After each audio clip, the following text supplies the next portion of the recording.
Welcome to the Mischief Maker broadcast, where chaos, creativity, and common sense collide. Your host, Joel Freeman, was kicked out of high school in Alberta, Canada. He left home at 17 and hitchhiked around North America as a long-haired hippie and dope-smoking fool. He made a 180-degree change, becoming one of the first chaplains in the history of the NBA. As a professional speaker, Joel has traveled to well over 55 countries. His many books have been published in 28 foreign translations. Pieces from his Black History collection have been seen by millions at the United Nations and many other venues. And now, the Chief Mischief Maker himself, Dr. Joel A. Freeman. Hey guys, Baby Joel here.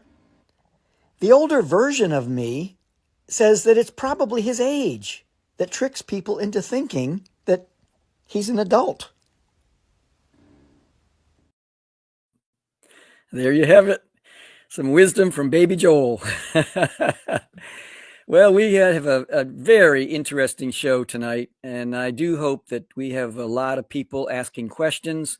And please, when you do, wherever you're viewing this from live, Japan, Australia, India, Canada, United Kingdom, United States, wherever you're viewing this, please indicate where you're writing from, where you live, and so that we can just kind of get a flavor of all the folks that are here. We're going to talk tonight about the Shroud of Turin. Now, this is a fascinating topic, and I think it's something that is going to be very intriguing, because this is something that has captured the imagination of people for centuries, both religious and irreligious people. And so please feel free to ask any questions. We have a gentleman by the name of Stephen, and his last name is Kinstler, Stephen Kinstler. He has been educated in a postgraduate course out of a school in Rome that is specifically dedicated to understanding the pros and cons, ups and downs, and all arounds, the archaeology, all the things related to the study of the Shroud of Turin. And so, and I personally, I know when they had an exhibit down at in Atlanta, Georgia, the Omni Center, I believe it was, I knew some people that were part of that exhibit.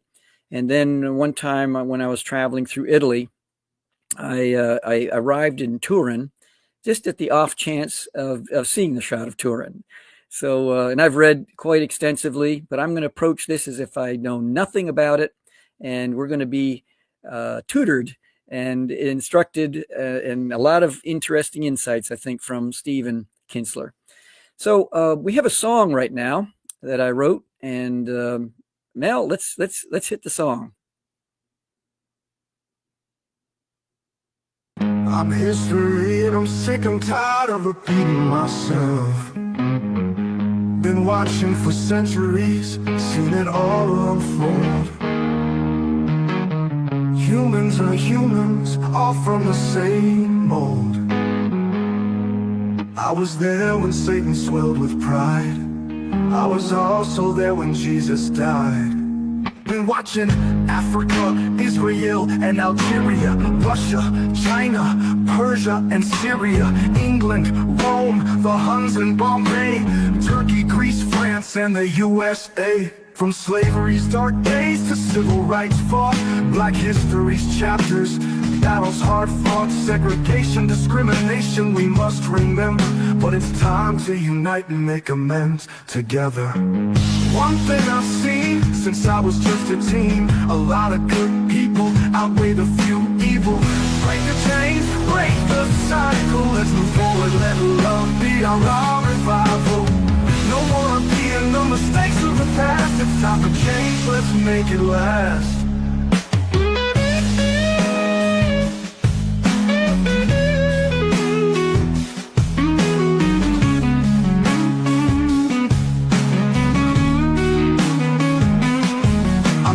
Tired, let's break free and embrace uncomfortability.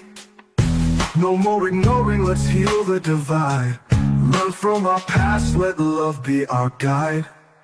In America's story, chapters filled with pride, but also deliberate acts of shame we won't hide. Native land stolen, oppression and pain. It's time to acknowledge, it's time to reclaim. From the Civil War to battles for justice and peace, the fight for equality will never cease. We can't erase the past, but we can grow. Let's build a future where the truth will glow. I'm sick and tired of repeating myself, but hope lingers on. It's time to delve into a world where history's lessons we've learned. Let's rewrite the future, let humanity be born. Break the change, break the cycle, let's move forward. Let God bring revival. No more repeating the mistakes of the past. It's time for change, let's make it last.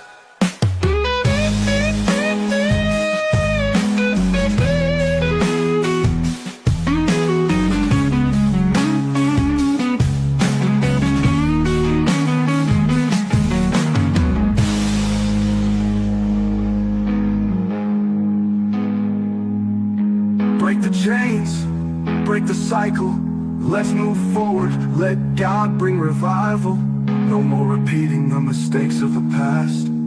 It's time for change, let's make it last.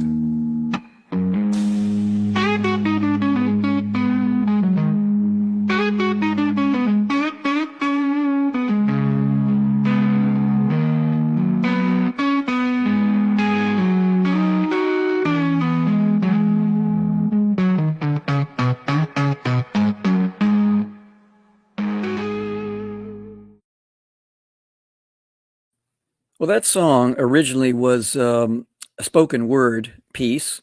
And the more I played around with it, the more I decided, let's produce this as a song.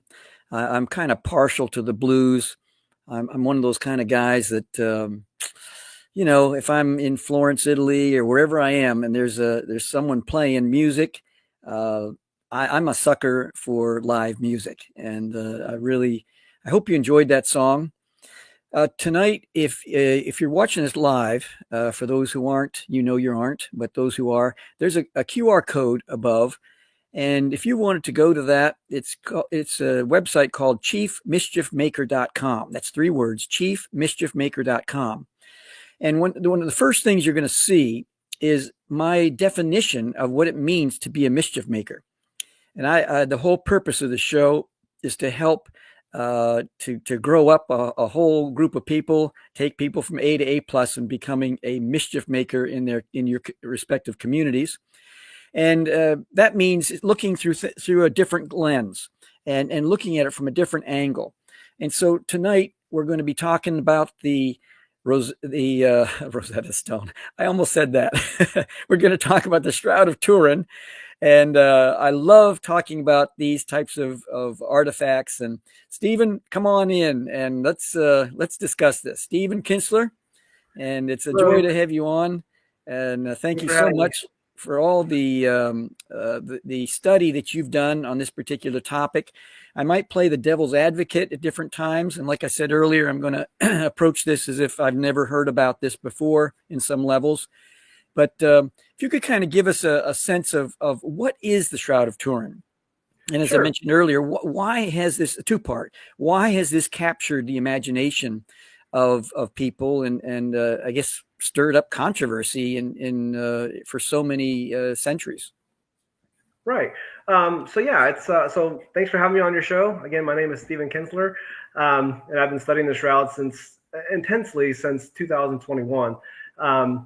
And like you said, I studied online at a school in Rome, the Pontifical Athenaeum Regina Apostolorum. It's an online course. I have a postgraduate certificate, if you will, in Shroud Studies. And so, and the Shroud, if you're not familiar with it, it's a burial sheet. That's why it's called a shroud. It's actually the most studied artifact in the world, believe it or not, more than the Dead Sea Scrolls or the Rosetta Stone. It is the most studied artifact. It's a 14-foot, 3-inch long by 3 feet, 7-inch wide cloth. And it bears the faint image of the front and back side of a naked, crucified man in a burial pose. And I think I sent you an image. If you can pull up image number 3, do you see that on the screen? Just keep talking. It'll Okay. be there. There you go. So what you see here, it's actually just 2 different versions of it. The top version is a very is what you would see basically when you go see it. You can barely see the image of the man. You see some burn marks. It's a really long sheet.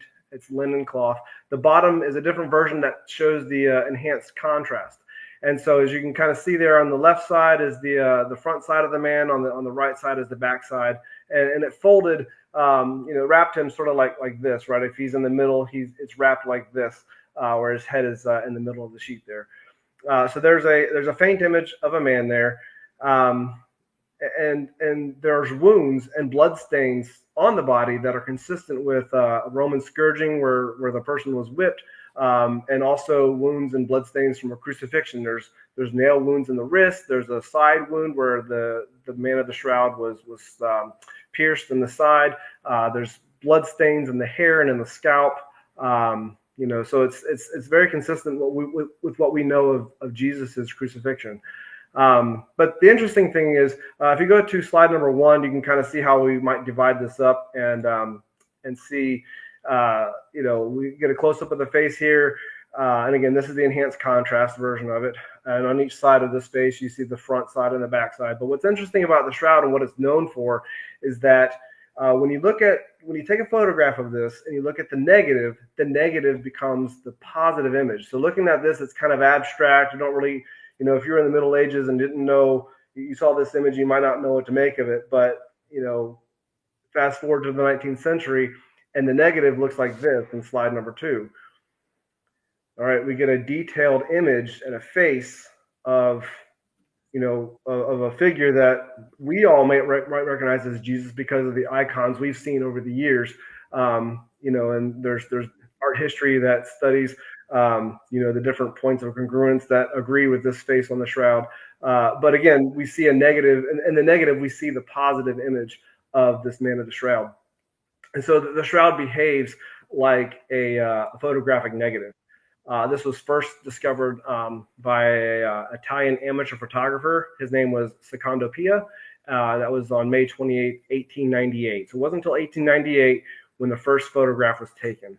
But a lot of the controversy and the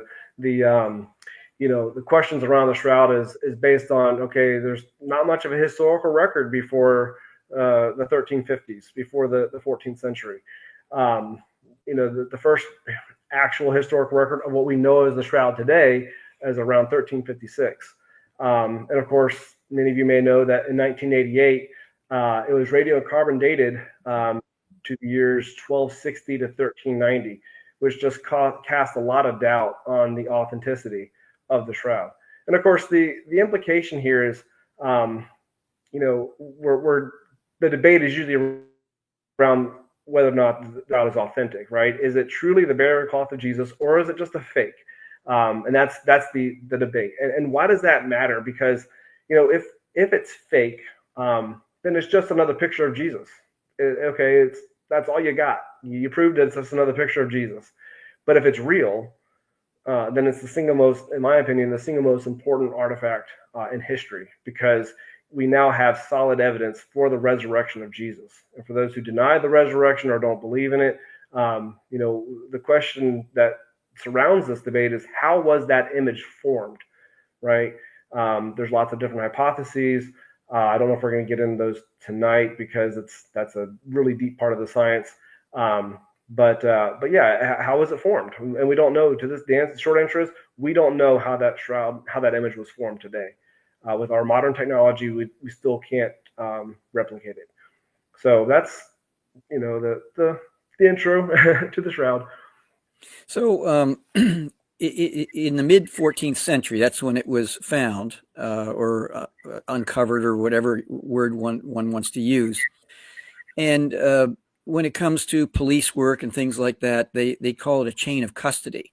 Mm-hmm. And they want to know who had it, when, and did they handle this evidence properly. What is the chain of custody, if you will, Sure. prior to? Is there any evidence prior to the mid 14th century, and then thereafter, and how it made its way to Turin? Right. So we refer to it as the Shroud of Turin because it's a burial shroud located in Turin, Italy. So when we hear about it, it's not just something that was manufactured in Turin or something like that. It's just this is where the shroud lies today. But since the record begins in the 1350s, we do have a trail from the 1350s to present for what we know as the shroud today. But what did they call it? It was found, or not found, but it appeared on the historical record in Lire, France. So what did they call the shroud then? Was it the Shroud of Lire? Before that it was in Chambéry, France, or after that, sorry, it went to Chambéry, France, rather. Was it called the Shroud of Chambéry, right? And then it moved to Turin, where we know it as the Shroud of Turin. So my point is, we have this label of the Shroud of Turin, but if we look at the historical record prior to that, what if it had another name, right? What if it was known by something else? So while it's true that it begins in the 1350s, the mid 14th century, there are references to a burial cloth or linen that bears an image of Jesus. There's legends of, not legends, but there's history of a burial cloth of Jesus, some of which have details that talk about an image on that linen. And the most famous one, again, not known as the Shroud of Turin or the Shroud, but it's in antiquity, it's known as the tradition of the image of Edessa, sometimes referred to as the Mendelian. And the image of Edessa goes way back to like the 6th century, as far as like the details that we know about this particular image. And the legend, or the tale rather, the story goes that there's an image. It's called the image of Edessa, and it refers to the face of Jesus on a cloth. And a lot of people say, well, that's not the same thing because it's just referring to the face. Well, when you look at the descriptions of the image of Edessa throughout history, you find out that it's a tetradiplone, I think is how you say it. Meaning it's a cloth that was folded or doubled in fours. And when you fold the shroud up a certain way, research has shown you can fold it in such a way that it's doubled in four, meaning tetradiplone, and doubled in four so that only the face shows. And so if that's how this image of Edessa at one point was referred to, it's quite possible that it was a full-length sheet that had the entire image on it, but just only the face was shown. So my point is there is other references to a burial sheet bearing an image known as the image of Edessa. And we have some very smart listeners and viewers, and in fact, I want to encourage anyone to respond, ask any questions that are on your mind, any comments that you may have, and if it's germane to our topic this evening, we'll discuss it. How do we know that this is not something that was forged? Is it possible that something like this could be forged? I mean, anything's possible. But something like this, no. As I said in my opening, we don't have the technology today to reproduce all the image characteristics of the shroud using today's technology. And I'll get into that in a minute. But it's funny because when I first started studying the shroud, I was like, this has to be some kind of forgery. This has to be man-made. It's too perfect to match the account of the Gospels. It's just somebody got the idea. They know what happened to Jesus, and they just drew on a sheet, and that's what it is. Well, again, remember, it's a negative. So that's a really important thing to remember. But let me take a step back. The reason we know all that we know about the shroud as far as the science and stuff comes from a team known as the Shroud of Turin Research Project that visited Turin, Italy in 1978. They're invited by the King of Italy, King Umberto II, to come and do a 5-day study. And they took photographs of the shroud, all non-destructive tests, and spent about 3 years analyzing their data. And the whole reason they went to Turin was to answer the question, how was the image formed? How was it made? And there were some scientists that were joking. They're like, this is a free trip to Italy. We're going to get there. We'll pull out our microscopes. And in 45 minutes, we'll see the brush strokes. We'll see the painting. And we'll be done with this, and we'll have a free trip to Italy.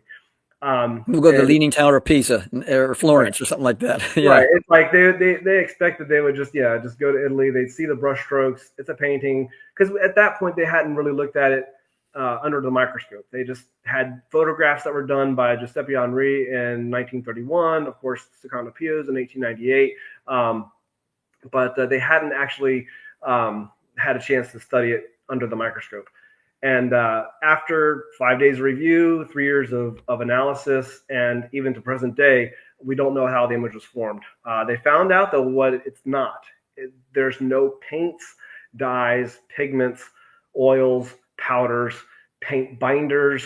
There's no brush strokes or any other sorts of artistic renderings at the microscopic level, let alone anything visible to the naked eye. So when you look at it, you go, that looks too perfect to be a painting, or to be something supernatural or whatever. It's got to be a painting. Well, again, under the microscope, none of that shows up. In fact, the areas which make up the image are just discolored fibers, probably due to like a chemical change in the cellulose of the linen from dehydration or oxidization. Something caused the linen fibers to change color.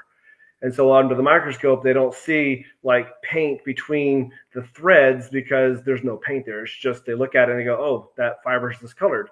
But I want to pause there and sort of, if this was a painting, right, it's a negative. Remember that's important. Mm-hmm. You have to ask yourself, why would someone create an artwork with the means, without the means rather, to showcase its unique quality? The quality of being a lifelike image when the lights and darks are reversed, right? Why create that without the means to showcase that quality? In other words, there's no photography, there's no darkroom, there's no way to develop the shroud. It's just a negative image. We understand this as photography, of course, but those means to develop that negative wasn't invented until about 500 years later when it appeared on the historical record. I'm sorry, when the first photograph was taken. So from 1350s to the end of the 19th century, about 500 years, and there was no concept of photography or negatives or anything like that. It's like someone creating a circuit board in the 1350s without electricity. You just, the tools are there, right, to do it. It's not about lacking the tools. It's about lacking the very idea of what the final product is. And so the real question isn't, could they have made this kind of image? The question really is, did they have any reason, context, or ability to even conceptualize it in their time? Gotcha. Now, you have 3D imaging and spectral analysis. What has that kind of technology done in terms of either supporting or debunking the elements of the Shroud of Turin? Right. So I didn't get into that, but the shroud itself, which is very interesting. In 1976, a team of scientists, or a couple of scientists from the Air Force Academy, riding in a car one day as a carpool of 4 different scientists, and imagine this carpool ride. They got this idea that what if what if there's an image mapping, if you will, right? What if we took this black and white negative, or what's the positive image, and put it under something called a VP8 image analyzer? Would we be able to see peaks and valleys because it's measuring the gradation in tones? Well, that's what they did, and sure enough, the shroud produced a 3D quality that showed that the image itself kind of encodes 3D information because of the gradation from darks to lights, and so that's not something that proves it wasn't a painting as well. And so that's what started the START project going, okay, if there's 3D encoded information, something is different about this particular artifact. Let's go find out. What is this? No other picture in the world gives off that kind of rendering in the VP8 image analyzer. So it bolstered the authenticity argument, before START even got started. And of course, by 1988, it was on headlines all the time. And then the carbon dating came out, and it's like, well, see, it's fake because we carbon dated this thing to 1988. And you're just like, okay, well, we can get to that later if you like. But yeah, the 3D encoding is definitely it's one of those characteristics that has not really been duplicated with the other image characteristics. So we didn't talk about the superficiality of the image, but that's the number one characteristic. What does that mean? Superficiality of the image. So how to describe this? The best way I can talk about it is let's zoom in with a microscope to a single thread of an image area. All right. And so an image area would be like the tip of the nose or something like that. It's not blood. It's just the discolored fibers we're talking about. We look in on that thread and we zoom in and we look at it and say, okay, let's say the thread is made up of 100 to 200 microfibers. All right. So one thread, when we're looking at this zoomed in and we see all these little microfibers. Okay. Well, the image areas or the image itself only penetrates about the top 1 to 3 microfibers of that thread. It doesn't go through to the surface. And so that's what we refer to as the superficiality. The only the top 1 to 2 or 3 microfibers, and that equates to a depth of about 200 to 500 nanometers, less than the width of a human hair. In fact, I think you'd have to split a human hair about 140 times to get the thickness or thinness of the image. And so that superficiality is hard to recreate. You know, there's people who have tried to recreate the image of the shroud and say, here's how it was done. Well, their image fibers are not superficial enough. And then you have to say, okay, well, you've got to make it a negative, and you also have to make it three-dimensional. And there's about 15 or more other image properties that they have to be able to satisfy in order to recreate this. And that's why even with today's technology, we cannot get that level of superficiality on a linen thread that only goes 200 to 500 nanometers deep. Is there any history in terms of linen being used as a shroud, burial shroud, as a preferred material? As far as what? As a preferred material, let's say.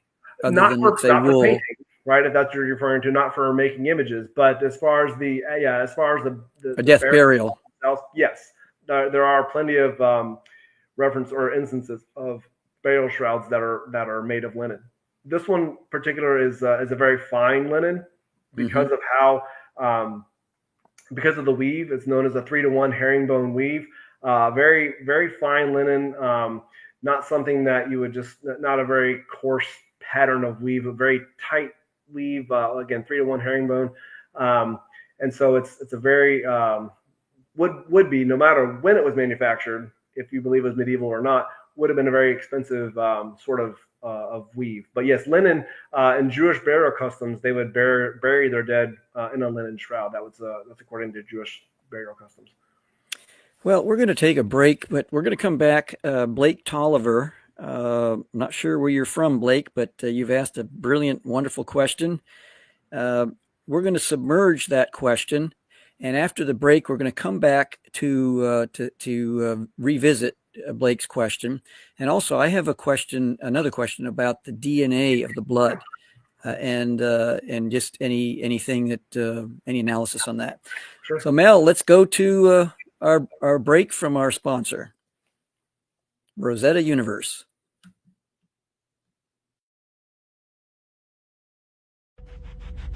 I spent 23 years unlocking hieroglyphic secrets without the help of AI.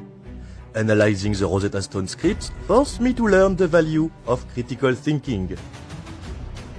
Help the Rosetta Stone Traveling Exhibit Project transform an ancient artifact, the Rosetta Stone, into a modern metaphor for problem solving.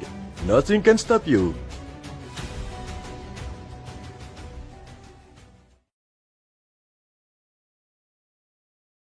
You've heard it first from Jean Champollion, the one who cracked the code to hieroglyphics. He has spoken, and he's encouraging you.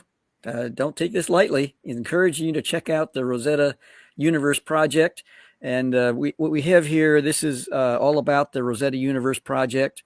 And if you go to the QR code above, of course, if you're on your cell phone, that'll be nigh impossible. But if you have a laptop or a desktop, you can use your cell phone to go to the Rosetta Universe link tree. And the first point on the link tree is about the Rosetta Universe. And take a look at it. I think you'll be very fascinated. If you're fascinated with this information about the Shroud of Turin, I think you'll be fascinated by that too. And let's bring up Blake Tolliver's question, Mel, and let's discuss that.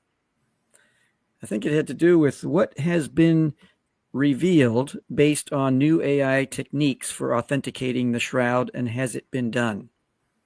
Thank you, Blake. Great question. What's been revealed based on new AI techniques for authenticating the shroud, and has it been done?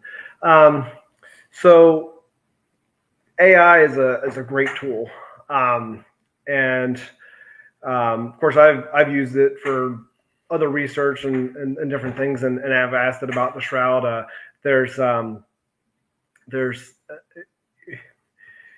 It can only, I would say it is the most researched artifact in the world. And by that, I mean, there's so many articles, books, journals, peer-reviewed sciences.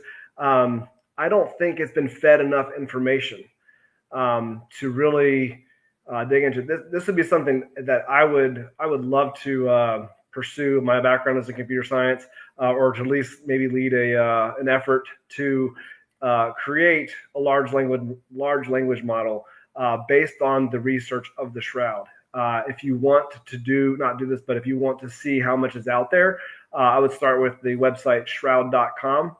It has pretty much every article, journal entry, anything that's there. And I don't think that's been fed to a large language model. And I think your point is, what if we did that? I have fed it papers that I've written, papers that I've come across and said, analyze this. And I've also asked it questions about things in general about the shroud.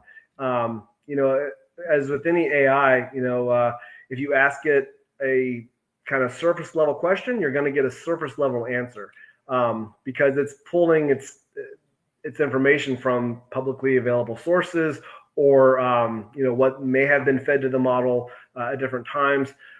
So I would say it leans more towards the skeptics, because public opinion in general, who haven't done the research and the science, is going to be more skeptic about it. So I would say a surface level answer is going to be maybe the verdict is out, but it's probably medieval, because that's what the latest scientific research, the carbon-14 dating. So what I would recommend is you want to use AI as a tool. So if you come across a paper you don't fully understand, feed it to the chat and say, explain this to me like I'm 5. And that's what AI is really good for. But if we can make a large language model just for the shroud, I mean, that would be awesome, because then you could ask questions of all the research that's been done on it, including those who are skeptics. And there's plenty of papers out there from skeptics. But there hasn't been something like that I know of. Thank you, Blake. Really appreciate it. And anyone else with a question, feel free to bring it to us, and we'll take a look at it. I hope I answered the question. Here's another one. Carol Vetter. I don't know where you're from, Carol, but thank you for this question. Have they tried to reconstruct what Jesus' face really looked like? Oh yeah, there's been lots of attempts. In fact, from the shroud itself, yes, and I've seen some really good, even with AI, as we just talked about, attempts to say this is probably what he looked like. But the thing with the shroud, there's no directionality of the image, so it's not like, again, there's no brush strokes, but there's also no like lighting come from a certain angle or things like that, and so it's sort of like if you make a realistic version of it, it's like, okay, this is the interpretation of how it might look. But there is an exhibit. I think the last I saw it was in Spain, and it contains a hyper-realistic model of how a lot of the Shroudies, we call ourselves Shroudies, what we call ourselves, but a lot of Shroudies, they refer to him as the man in the shroud, because we don't know if it's Jesus. When you can say it's Jesus to most people understand what you're talking about, but the exhibit refers to him as the man of the shroud. And this hyper realistic, you can do a Google search for it, and it'll show you how amazing this skull looks. And it's a man in a burial pose. He's naked. Everything about this is hyper realistic. Again, the man in the shroud is covering his pelvic region, and so is the sculpture. But I mean, even I think underneath those hands is hyper realistic as well. So I haven't been to the exhibit myself, but he's covered in wound marks all over his body, blood in the scalp and the hair, the wound in the side. So that's probably the most amazing attempt to reconstruct the face of Jesus. And early artwork, when we talked about like what about the historical record, not only is the image of Edessa one of the key links to its past, but also art history. This is where art history, if you love art, go study art and the icons of Jesus. They started to change, the face of Jesus started to change around the 6th century. They believe when the image of Edessa was found, it was hidden in a wall in Edessa, and after the city flooded, they somehow, I guess they went through and they found this artifact, the image of Edessa, hidden in the wall in Edessa around 544 AD, and or 526, I think. By 544, we get this image, the first, it's called the Christ Pantocrator. Look that one up in Syria, and the points of congruence on that face of the Christ Pantocrator compared to the shroud, it's almost like the artist who made this Christ Pantocrator, can't say it, was looking at the shroud when he made it. He's got the face has a long nose, a beard, large eyes, hair parted in the middle, all these different things that's like, it really matches up. And then from that point forward, the images of Jesus became what we know them today. Before that, it was Jesus was portrayed very Roman-like, short hair, no beard, very youthful looking.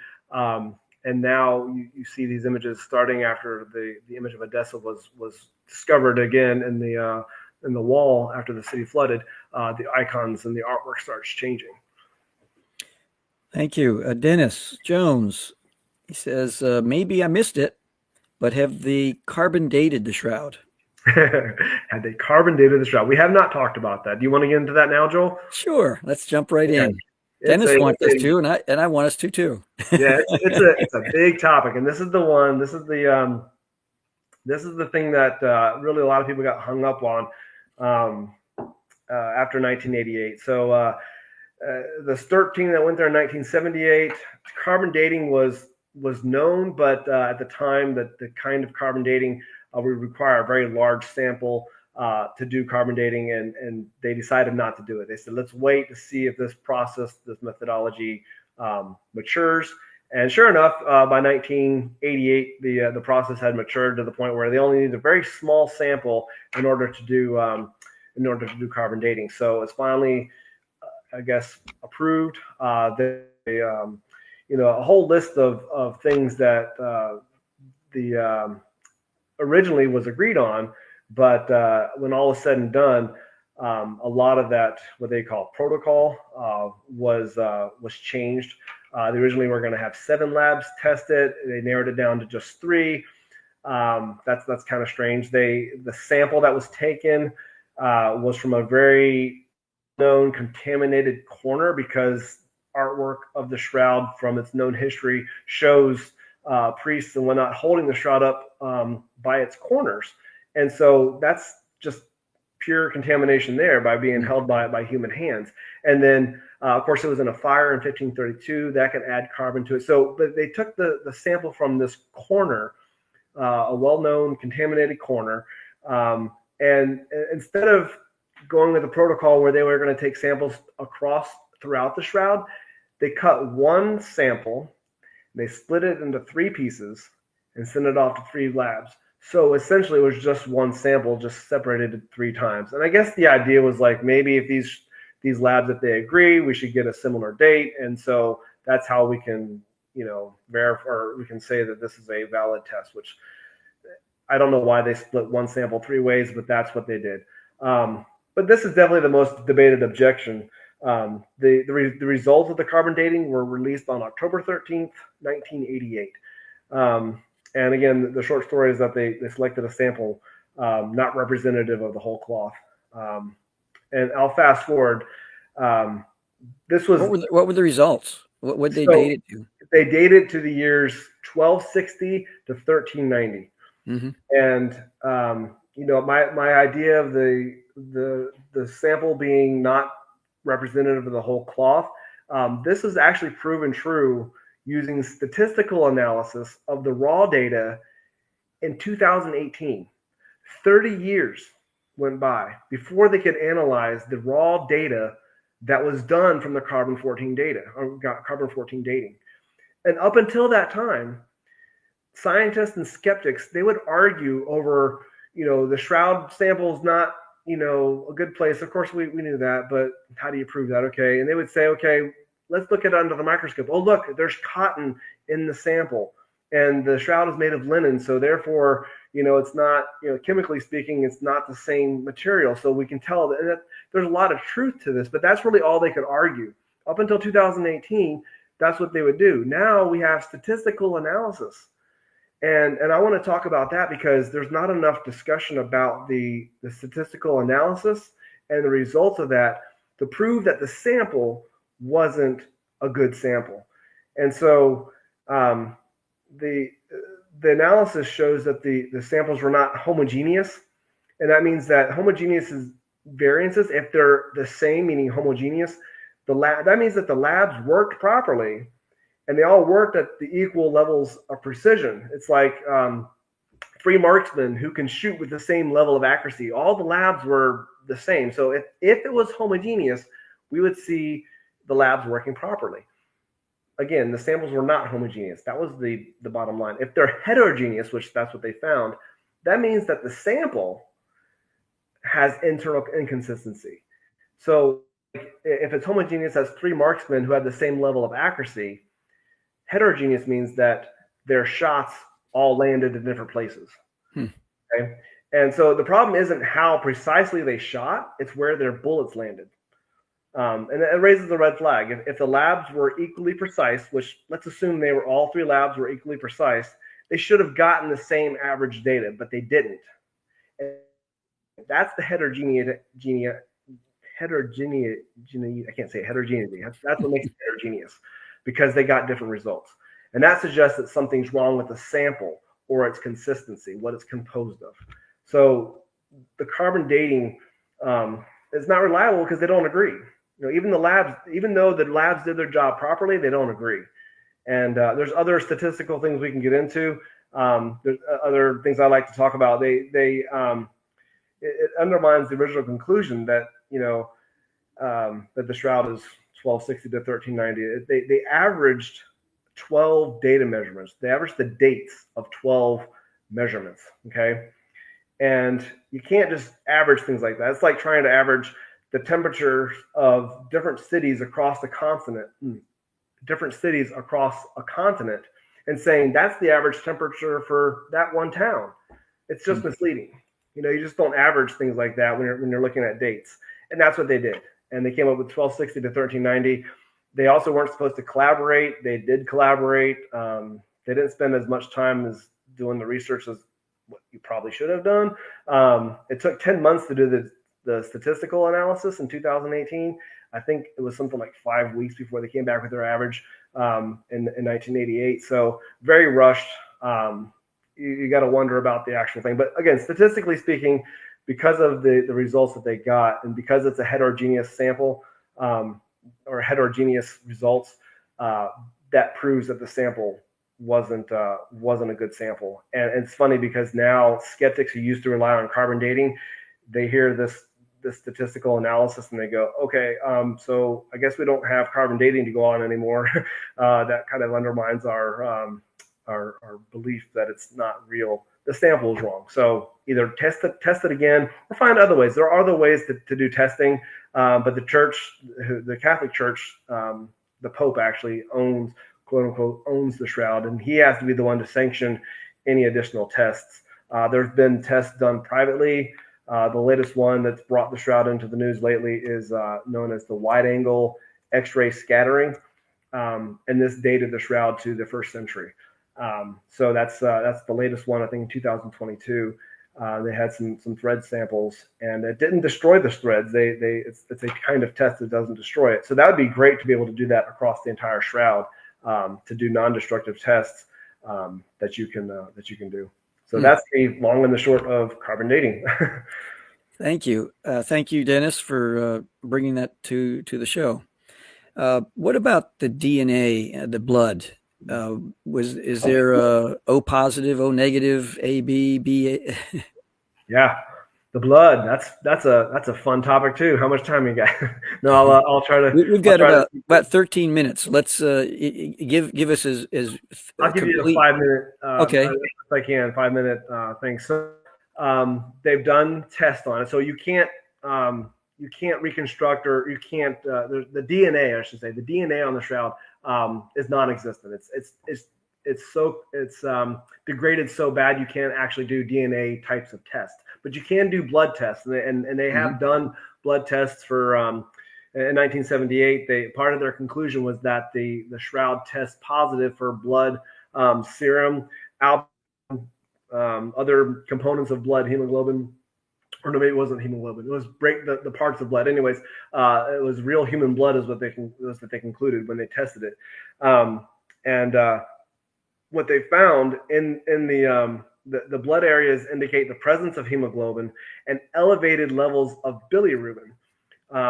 And that's important because an elevated level of bilirubin means that if you have that in a blood stain on something like a shroud, where we can see clear trauma happening to this person, the high levels or the elevated levels of bilirubin means that it's consistent with someone who suffered severe trauma. And so that's your red blood cells. The bilirubin is a yellow pigment that's produced during the breakdown of the heme, Heme,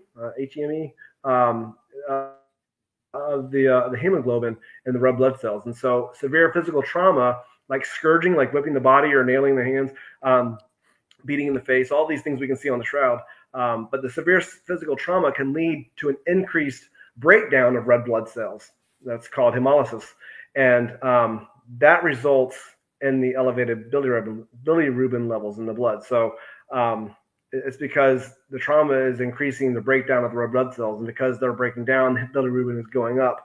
But a lot of people say, why is the blood still red? Well, a researcher, I think it was in 2014. I don't know what year it was. It was within this decade. Researcher Paulo de Lazzaro and his colleagues suggested that blood mixed with high levels of bilirubin, when they're exposed to a UV light source, could generate a shift towards the yellow-red colors that are seen on the shroud. So the blood remains red and bright red because of possibly being exposed to a burst of UV light. Again, if this image was created as a result of the resurrection, then you would have, that'd be maybe a kind of UV light. Well, that's what they proved, that UV light exposing these spots of red blood cell, the blood on the shroud, would cause it to stay red. There's no blood type then? Oh yeah, it was typed to blood type AB. Sorry, AB. Okay. Yeah, blood type AB, which is the rarest blood type, but it's most commonly found in Jewish males. Is that the universal donor? I believe so. I think the AB is the one or universal receiver. I think you can receive all blood types. Yeah. And then talk a little bit about the spike marks in the distal space of the wrist, as opposed to the traditional. And just talk a little bit about that. What does that mean? As far as like how he was nailed through the wrists? Yes. Okay. So I like starting off with this. Have you heard, Joel, and maybe your viewers, that we know that Jesus most likely was not crucified through the palms, because why? Can you answer that question? Why was Jesus not crucified through the palms? Well, I think the body weight would be ripped off, right? How do you know that? Because of the fragile nature. Right, but and the bones aren't structured. Right. How do you know that that's the answer? Have you studied it somewhere? You heard about it somewhere? Well, I know that they put some cadavers up on the wall, and they actually experimented with cadavers, and this would not hold the body weight, the dead weight. Very good. And that's exactly right. So you've done the research, you've done that. So did you know that the reason we know that, I hear a lot of Christians will say, Jesus was not crucified through the palms because it wouldn't hold the body weight. He was crucified through the wrists. All right, we see that on the shroud. Mm-hmm. Did you know the reason we know about the crucified through the wrists is because of the shroud? In the early 30s, a doctor named Pierre Barbet studied the photographs that Secondo Pia and Giuseppe Henri had taken, and he saw that the nail went through the wrist, and so he is the one who did the experiments on the cadavers. So this whole concept of the nails through the wrists is because of the shroud. The book is called A Doctor at Calvary. It's maybe reversed in the thing, but this is a great book by Pierre Barbet from the 1950s, I think is when he published it. But he talks about how his experiments on the cadavers and how it wouldn't support the weight. That's why we know what we know. Why is that significant? Well, the nail wounds going through the wrist, all artwork of Jesus, even today, it shows the nails going through the palms, and also shows the entry wound.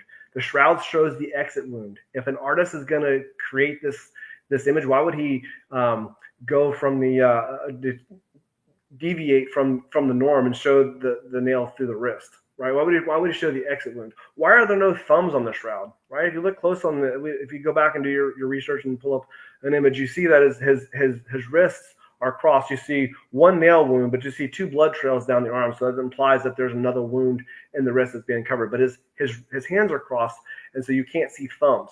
Well, when Pierre Barbet did his studies on the cadavers and would pierce the wrist, well, he found that when you pierce the wrist to desktop space, it severs the median nerve. And when you sever the median nerve, it causes the wrist to fold in. Okay. The thumb to fold in. Sorry. Yeah, when you pierce the wrist, it causes the thumb to fold in. And there's been other research done on this. People who have experienced a piercing through the wrist through whatever accident or crime or something like that, like with stabbing or something like that. You pierce the median nerve, your thumb will fold in and pretty much stay in like that. And so there's no thumbs on the man on the shroud.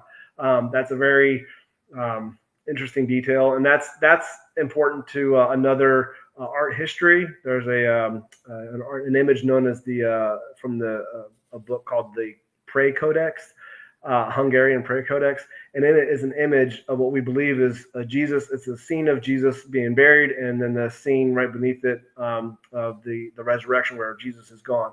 Well, on that Prey Codex, dated to 1192, 1195, the man on the shroud, before you see this resurrection, has no thumbs, right? So whoever drew this image was copying from the shroud, not just because of the thumbs, but the most important piece is in the resurrection scene just beneath.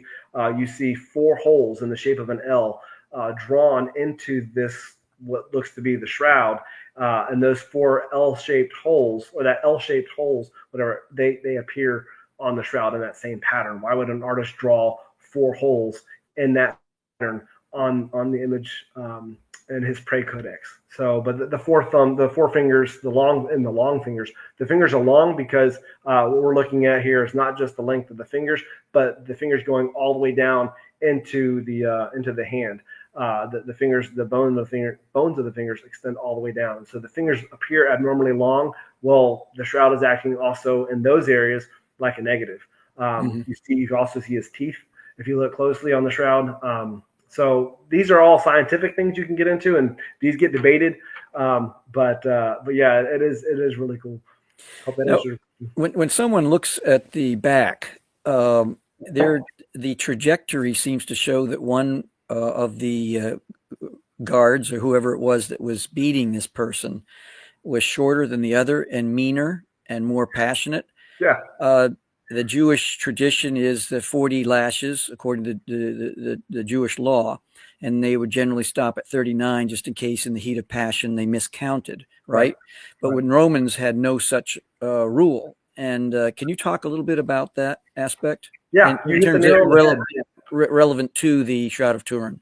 Yeah, you hit the nail on the head there. And you've done some research. I can tell that's a little known fact about the whip markings on the back. As Joel said, they can tell forensically that there's two soldiers or whoever, two individuals whipping this person. One was about 2 inches shorter than the other, and one was more aggressive because of the amount of marks on the one side. And it's not just on his back; it's also on his front.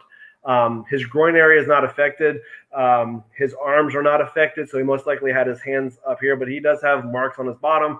Not on the bottom of his feet, but all the way down his calves, all the way up and down his thighs, everywhere on his chest.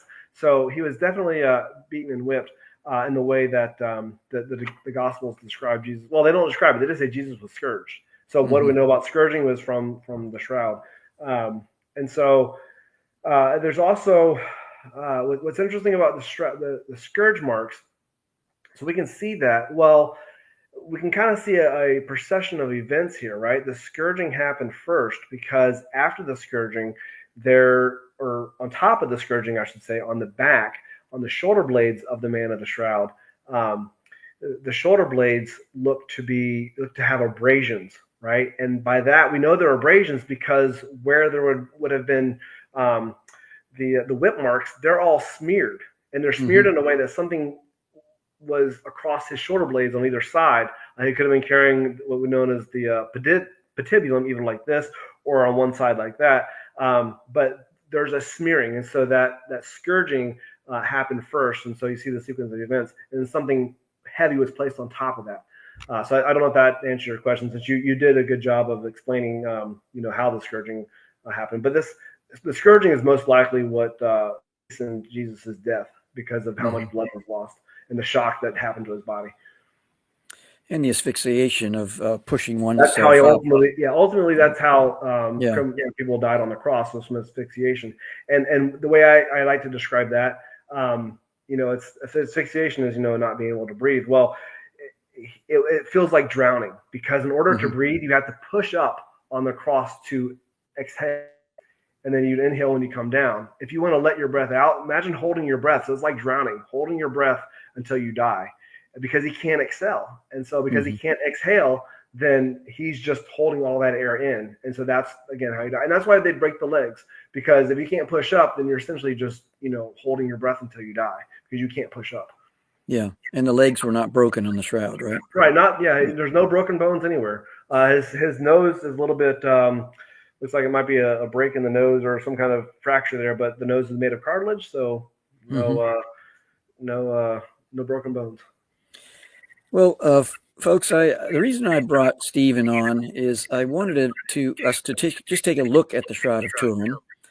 And also, I wanted to encourage you to take a look at Isaiah chapter 57. Just take this evening, or whenever you're watching this, just read Isaiah 53, and Psalm 18. So that's Isaiah 53, the Old Testament seer Isaiah. Psalm 22, I think. What's that? Psalm 22. Psalm 22, yes. And yeah, that's right. Psalm 22, Isaiah 53. And then maybe read some of the New Testament accounts and just see how it all comes together in your mind. Personally, whether or not this is truly the Shroud of Turin is not of great consequence to me personally, but it is something that helps to, I think, reveal the passion of the Christ. When you look at the story, you look at the narrative. Maybe many of you have seen the movie Mel Gibson made and some other movies on this topic. And I think it's just an important thing to take a look at. Stephen, I thank you so much for taking time. Can I give a conclusion real quick too? Yes. 30 seconds. Sure. The authenticity of the shroud does not affect the message of the gospel. And studying it doesn't replace faith. If the shroud was fake, it would not shake my faith in the least. So studying it doesn't replace your faith. It actually deepens the wonder. And in the end, faith isn't in a cloth. It's in the one the cloth might have wrapped. Stephen, I really appreciate you taking time out of your crazy, busy schedule and joining us here on the Mischief Maker Show. Thanks for having me. Folks, thanks for joining us. And ebity, that's all, folks. You have just experienced another episode of the Mischief Maker broadcast. Hit the subscribe button, Connect at chiefmischiefmaker.com. Thanks for coming along for the ride. And hopefully, you are now a bit closer to becoming a Mischief. You have just experienced another episode of the Mischief Maker broadcast. Hit the subscribe button. Connect at chiefmischiefmaker.com. Thanks for coming along for the ride. And hopefully, you are now a bit closer to becoming a Mischief Maker.